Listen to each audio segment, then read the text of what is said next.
What's up, family? Jared the Bossman here.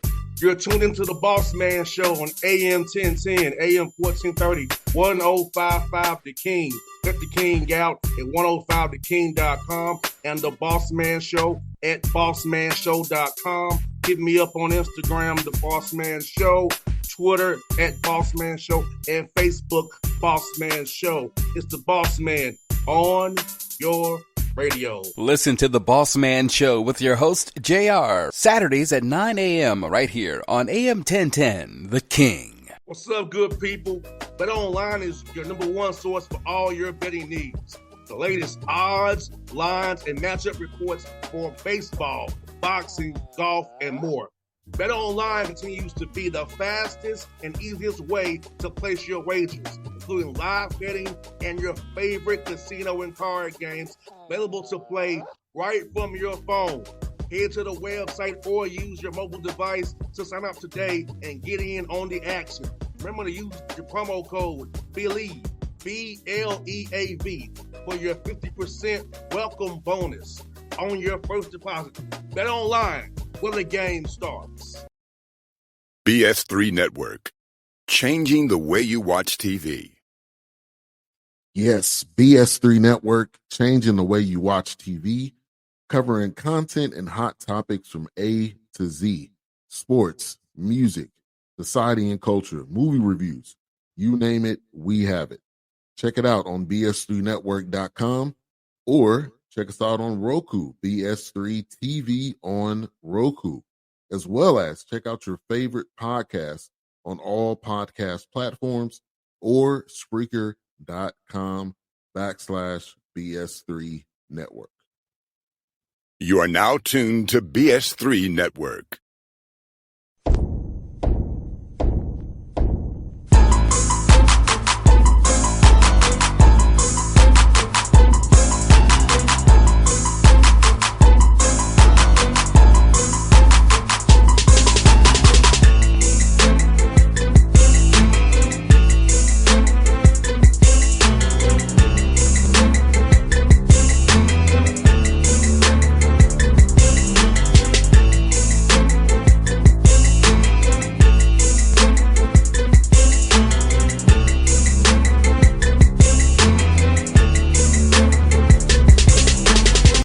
Folks, back on the Bossman Show, Coach Mark Mitchell, Wilberforce Bulldogs, Wilberforce, Ohio, doing this out the NAI. You see him with that nice shirt back there. Coach Mitch, how you doing, my brother?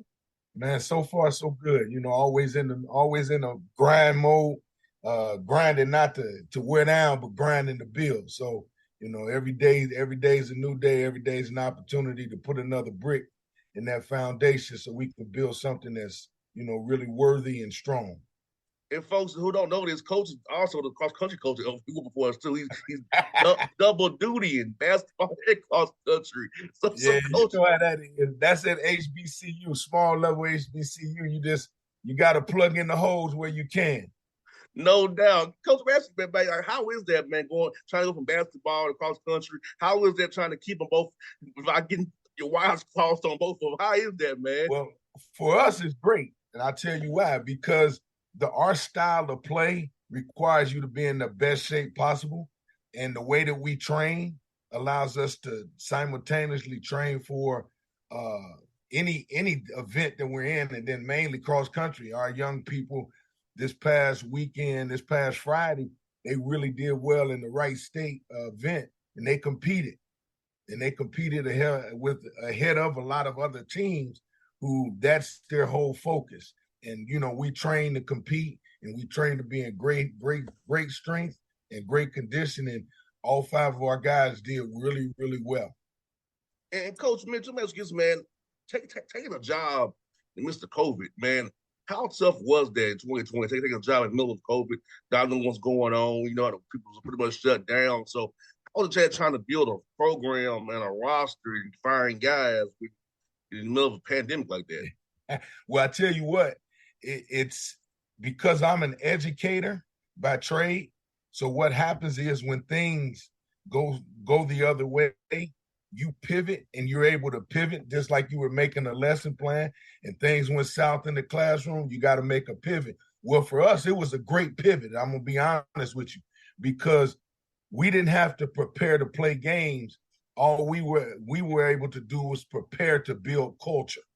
And that was the best thing ever for us. That's why I would like to think that we are where we are today, because we took that time instead of worrying about playing or who we had or what this looked like or how that was going to be. We just worried about building culture and getting the right young people in our culture so that we could build a great foundation, and the foundation that we have to this day. No doubt, Coach. Like I said, sometimes people try to look at records, and I'm like, and you can't look at records sometimes because you don't know what the circumstance is. Being ABCU myself, sometimes say I understand. Sometimes circumstances don't allow you. Just you can go play buy games and travel all over the country to raise money. Right. It's like it's not so black and white as the record. That's true. You understand what's behind that record. And I feel like true. sometimes ABCU schools, the coaches get the short end of the stick because you have to go play for money and get your head beat in non-league. Yeah. And then you look. Come on, you know what time of day it was. But they use it against you, coach. They want to get rid of you. Yeah. They ask you to go get the money, raise the money. You get your head cracked, you the sacrificial lamb. The next thing you know, you out of there. I mean, come on now. Yeah, it's crazy though. It really is. Oh, no doubt, man. No doubt. But like I tell people, you have to, in this business, you have to make it really central about one thing, and that's going to always be about the young people. And the more you make it about them and less about everybody else's narrative, you got a shot, because you'll start to really invest in the people that you need. You'll invest in them to the point where you build such a relationship that relationship will manifest itself in a lot of different ways, from on the court when you're in ball games, from tough situations after the ball game, from eating, you're out in a facility eating, and if you got really good people and you're invested in them, they'll reciprocate that by demonstrating different things to you on the court. When things get tough, they'll fight through it. They'll do the things that you need them to do, and then they'll really surprise you, because some things that they may have not demonstrated prior to, they'll do it because you've invested in them. You get out in the community, guess what? They'll show you what you've invested in. Our guys, I never forget, we were on a trip, and when we travel, we're different from a lot of times in the southern HBCU to the northern HBCU, because we don't play against a lot of HBCUs. We play against a lot of the, PWIs or WIs. We play against a lot of them. So when we go and we're traveling places where we got to sit and eat. And it's so funny to watch, the Caucasian community react to us when we come in and sit down. And they get to talking to our guys and they go, "Oh my." And I'm like, "What did you think you were going to get?" We're not we ain't in the zoo.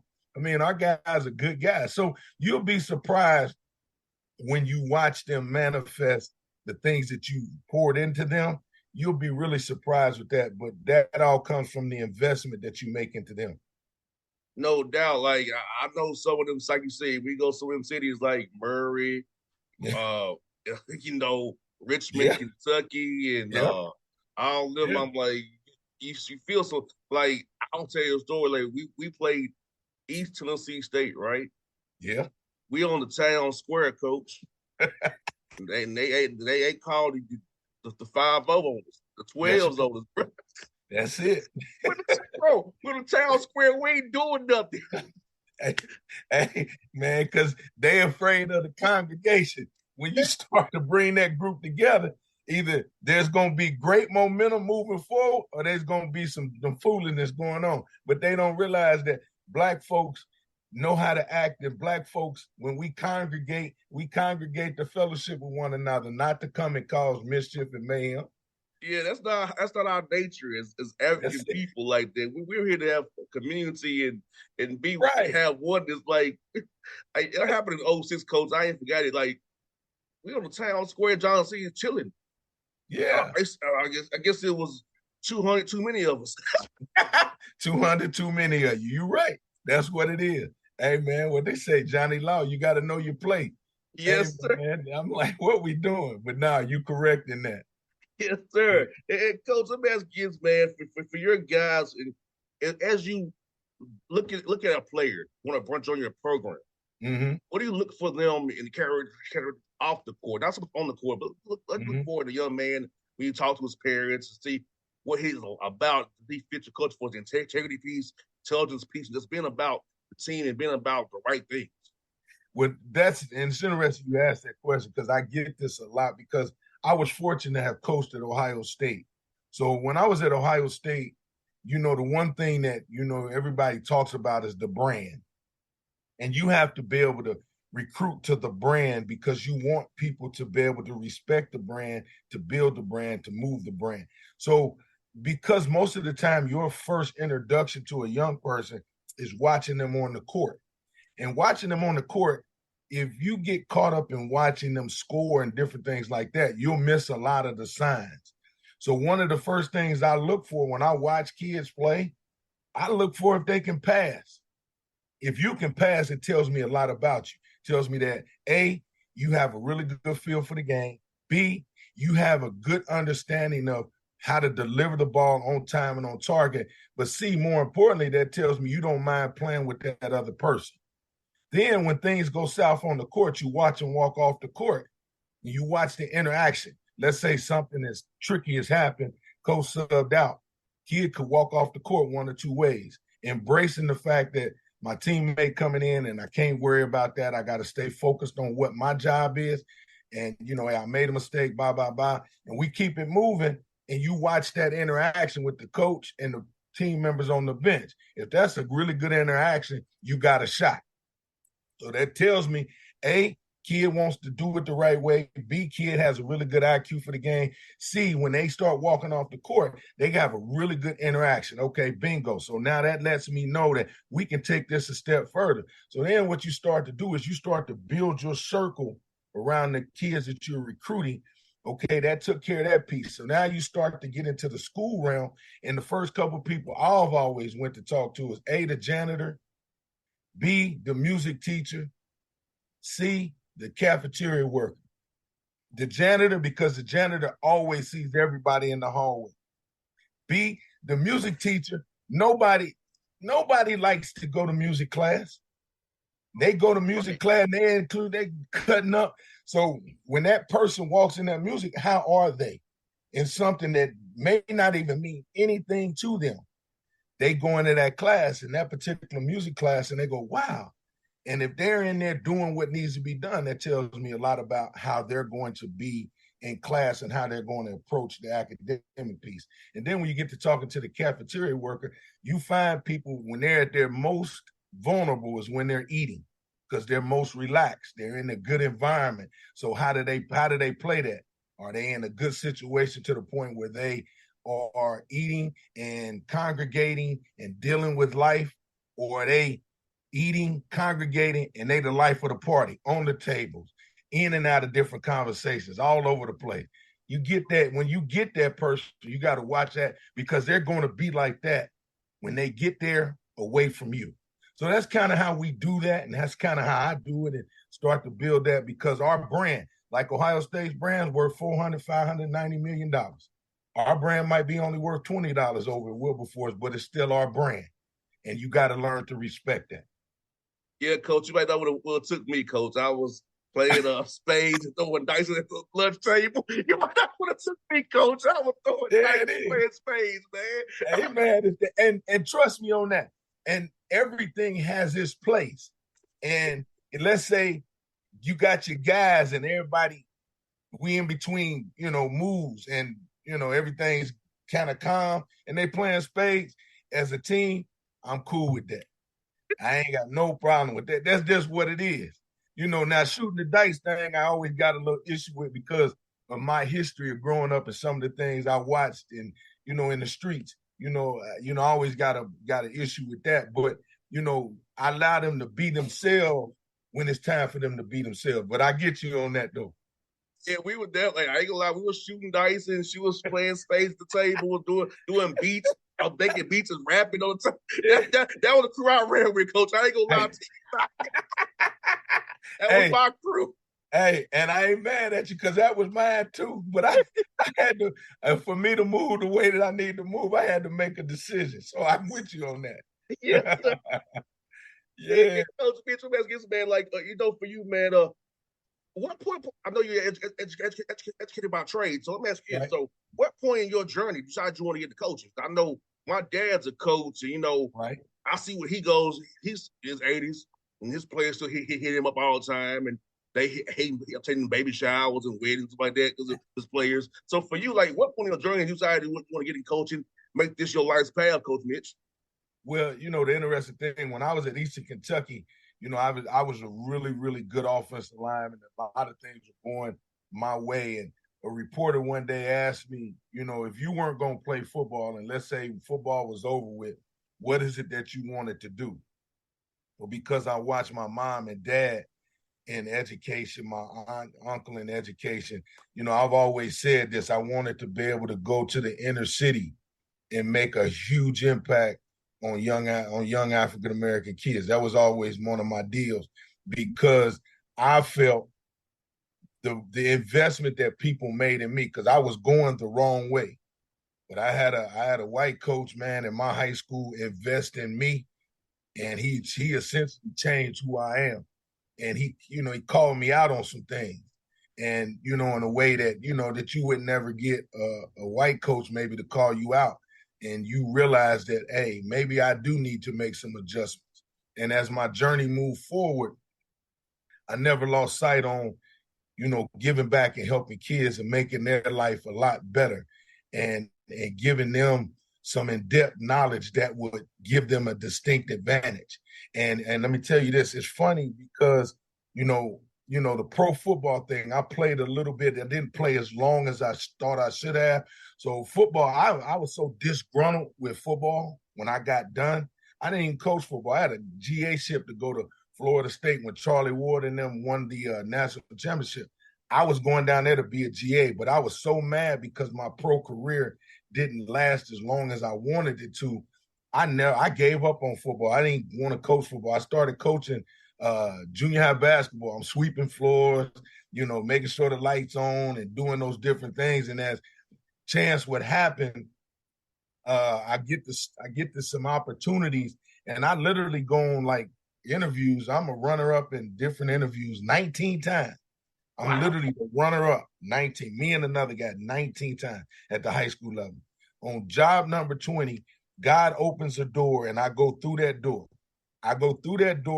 And if the teenage murder rate was higher than the teenage graduation rate, they were a failing school. They had no resources. They had been 0-22. They were 0-21 the year before we got there. 1-20 the year before that. 2-something the year before that, and hadn't won a game the year before that. So the first year we get there, we go 22-3. And people say, what was the turnaround? Well, a lot of people will think it's me. And I said, no, it's the kids, because the kids decided, they made up in their mind that, okay, this is what he came in, this is what he's preaching, and I'm in with that. And we're going to follow this. And from there, I had a really, really successful high school career. And that matriculated into me building some relationships that end up putting me in a position to get to Ohio State, which allowed me to build further relationships that put me in a position to make impacts on young people. And one of the relationships that I had cultivated put me in a position to be here at Wilberforce. So doing all of that and opening all those doors allowed me to be able to live a life's passion in terms of really developing young people, African American kids, to be able to be prepared for what's next. Because a lot of the coaching that I've been through has been at the really high level. So giving that back to them and then watching them take that, that's all that matters to me. That's really all that matters to me, and watching them grow and watching them develop. And then them come back and say, man, Coach Mitch, man, I appreciate that. Call me at 3 a.m, Coach Mitch, man, it's tough. And we talk about some things, baby showers, birthdays, like I told my guys when we were in high school, I said, man, I'm tired of going to funerals. Man, can we just go to a wedding? Let me come to a wedding. I want wedding cake. I don't want to go to the repast and eat that chicken. I want to give me some wedding cake. Let's do that instead of, burying people all the time. Let's do some of the things that are enjoyable in life. And we, as we talked about that, they gravitated to those things, and we were able to move them forward from there. Yeah, Coach, I'm almost 40. So the things I learned in Tennessee State, they make sense to me now, being almost 40. Now, I said, Coach, I'm sorry. I was a knucklehead from the west side of Atlanta. I wasn't listening to you, but now the things that haven't been in this different position you told me about, having to be somebody's parent and lead somebody, and makes, man, look, it makes sense now, Coach. I say it makes sense, right, and as clear as a bell right now. Yes, I apologize for being a knucklehead. I apologize. There it is. And this is the thing I always tell young people when they get to that route. I'm just here to save you from yourself. You don't realize what you're doing, but I'm just here to help you save you from yourself. No, Coach, I'm gonna get. I said, okay, no problem. I said, but let me just help you. And either they're going to buy into that or not. Yeah, because it was so simple. He was telling me, I was say, Jay, the next right thing, son. You ain't gotta always get somebody back or be vindictive or plan a plot on somebody. Just I'm gonna take care of them. You ain't gotta do it. Coach, I was raised up. Look, I'm gonna get you back. And hey, man, and I tell my kids this. I was watching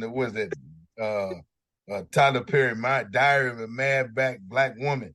Cicely Tyson says something in that is so eloquent to me.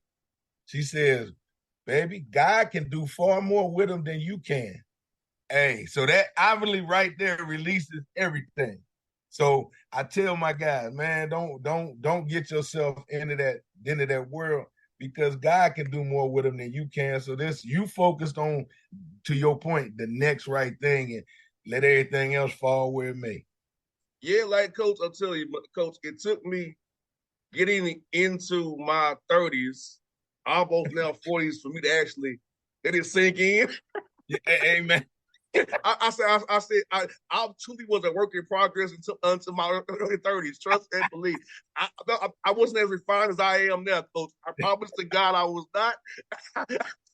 Hey, I'm thankful I finally made it. That's it. But you know what the good thing is? That's a box you put on the shelf, and when you can do the John Wick, whenever you're ready, you can go back and get that box. But at least you got that in you. You can go get that box off the shelf and go get it when you need to, because sometimes you need to, but you just got to know when it's time and not make that your life's work. You're right. Yeah, because people Coach, I ain't gonna lie. My early radio career, some people who pissed me off, excuse my language. Yeah. I got all these airwaves and ripped them to shreds. Hey, that's so what they say, whoever got the mic last, and I got the mic. So let's go. Listen, hey, go to the year 13 and 14. I ain't that guy no more. And Coach, I was on the air at 2 in the morning, right? Wow. So I had even more loud to say certain things. Wow. I worked from 2 to 7 in the morning. I had the graveyard shift. Yeah, buddy. Yeah, you was free. You was what they call free balling from 2 to 7. Man, whatever was on your tongue was on that mic. Yes. So, hey, I lit some people the street. There it is. That ain't nothing wrong with it. People tune in. People just wake up and hear what I had to say about us. Gotta stop this. People coming. Now, they don't hear what I'm supposed to. They want to hear me clown people all. Right. I like it. I love it. Ain't that nice? Yeah. I went from 2 to 7 to 11 to 2 to weekends. Oh my God. Now I'm doing my own thing. So okay. I've definitely grown, but hey, also it's me the deer and the truckers. There. I would hang. Hey, which ain't a bad group to hang with. You know.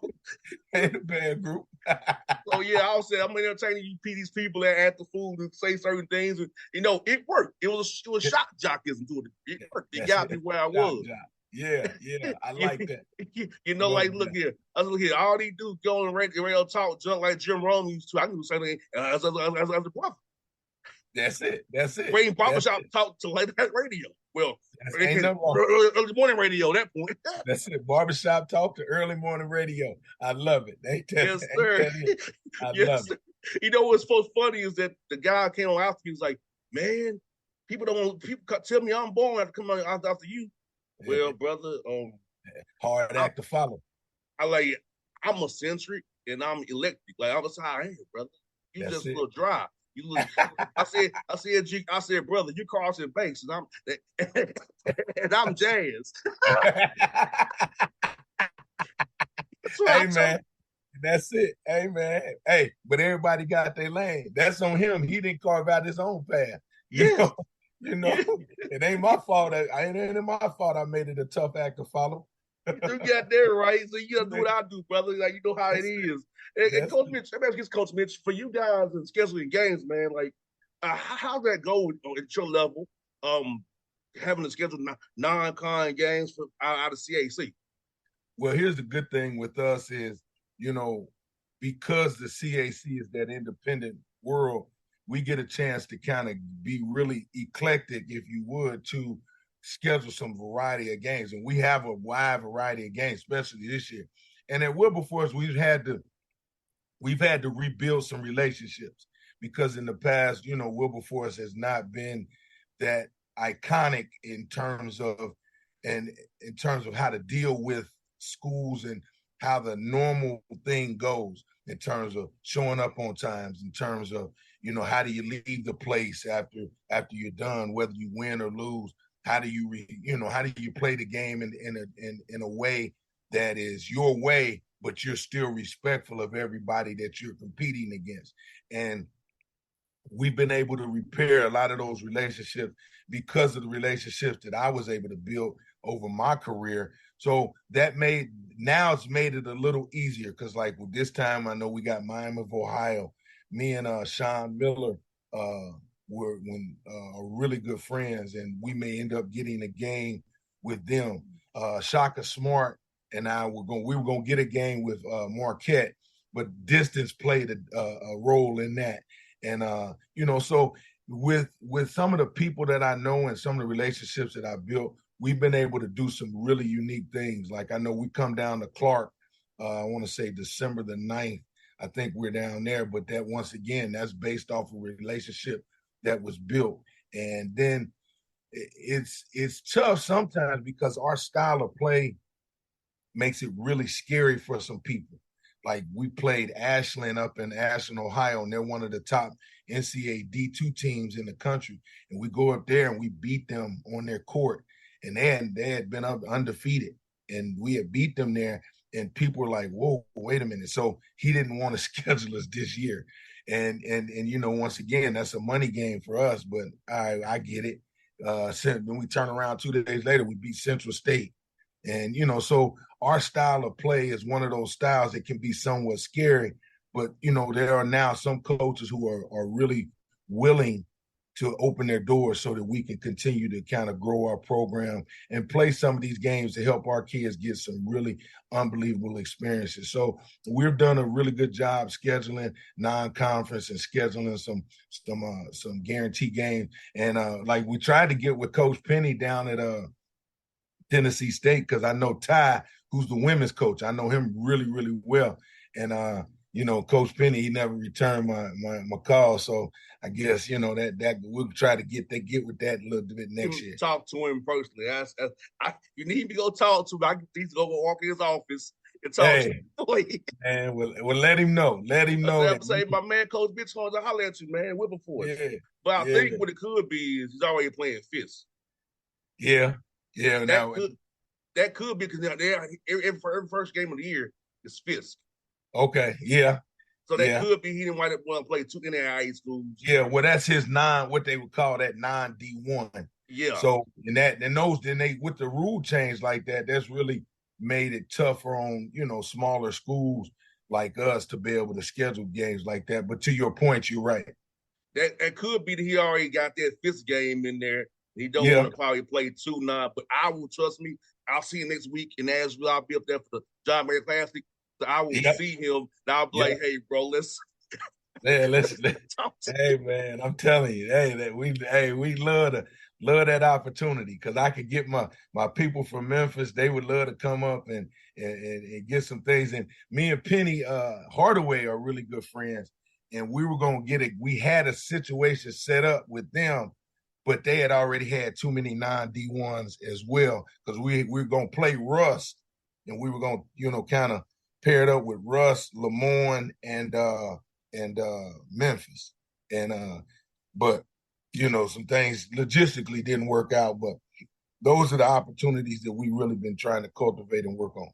Well, if you ever need any help with Kennesaw State, I'm cool with Petway. I'm cool with Johns Hayes at Georgia State. I'm cool with David Stoudemire at Tech. So I can always talk to them brothers for you, man.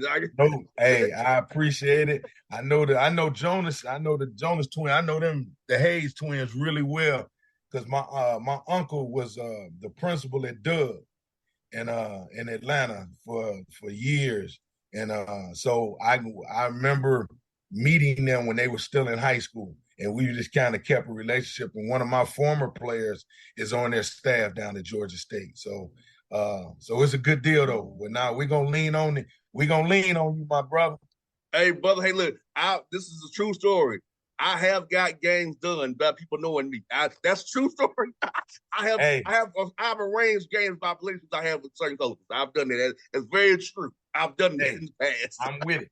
Hey, guess what? We gonna lean on you.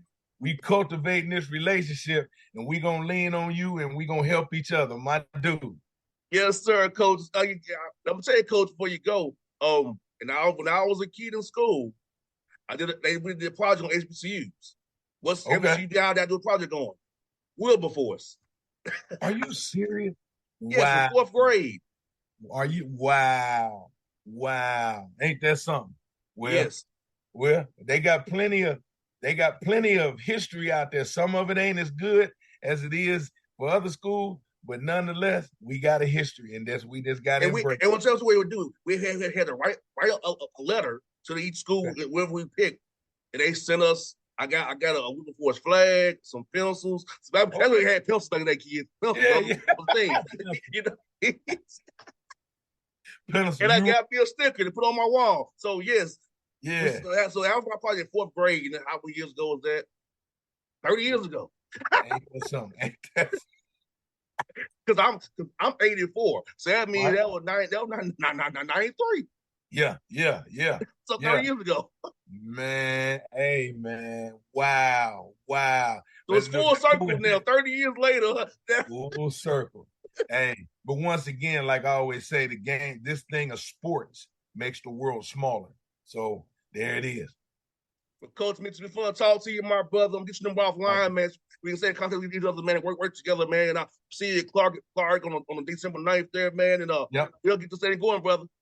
No doubt. I appreciate it. I'll make sure you have all my contact information. I'll email you with all of that information. Follow us on Twitter and Instagram, and you'll see a lot of the things that we're doing with our program. Like, we journal a lot. We're reading a couple books right now. So we do a lot of things that are not just about basketball, because we're about the investment of that total kid and developing them.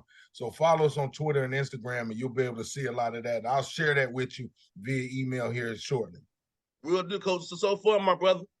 All right. Likewise, man. Hey, keep doing your thing, big fella. I ain't mad at you. No doubt. I sure will, brother. All right, babe. Be good, man. Thanks for having me. Anytime. All right, babe. BS3 Network. Changing the way you watch TV. Yes, BS3 Network, changing the way you watch TV, covering content and hot topics from A to Z, sports, music, society and culture, movie reviews, you name it, we have it. Check it out on bs3network.com. Or check us out on Roku, BS3 TV on Roku, as well as check out your favorite podcasts on all podcast platforms or Spreaker.com/BS3 Network. You are now tuned to BS3 Network. What's up, good people?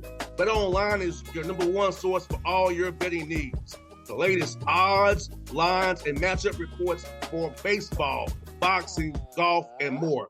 BetOnline continues to be the fastest and easiest way to place your wagers, including live betting and your favorite casino and card games available to play right from your phone.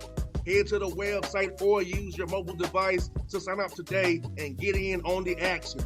Remember to use your promo code BELIEVE, BLEAV, for your 50% welcome bonus on your first deposit. Bet online when the game starts. What's up, family? Jared the Bossman here. You're tuned into the Bossman Show on AM 1010, AM 1430, 1055 The King. Check The King out at 105theking.com and the Bossman Show at bossmanshow.com. Hit me up on Instagram, The Bossman Show, Twitter at Bossman Show, and Facebook, Bossman Show. It's the Bossman on your radio. Listen to The Bossman Show with your host, JR, Saturdays at 9 a.m. right here on AM 1010, The King.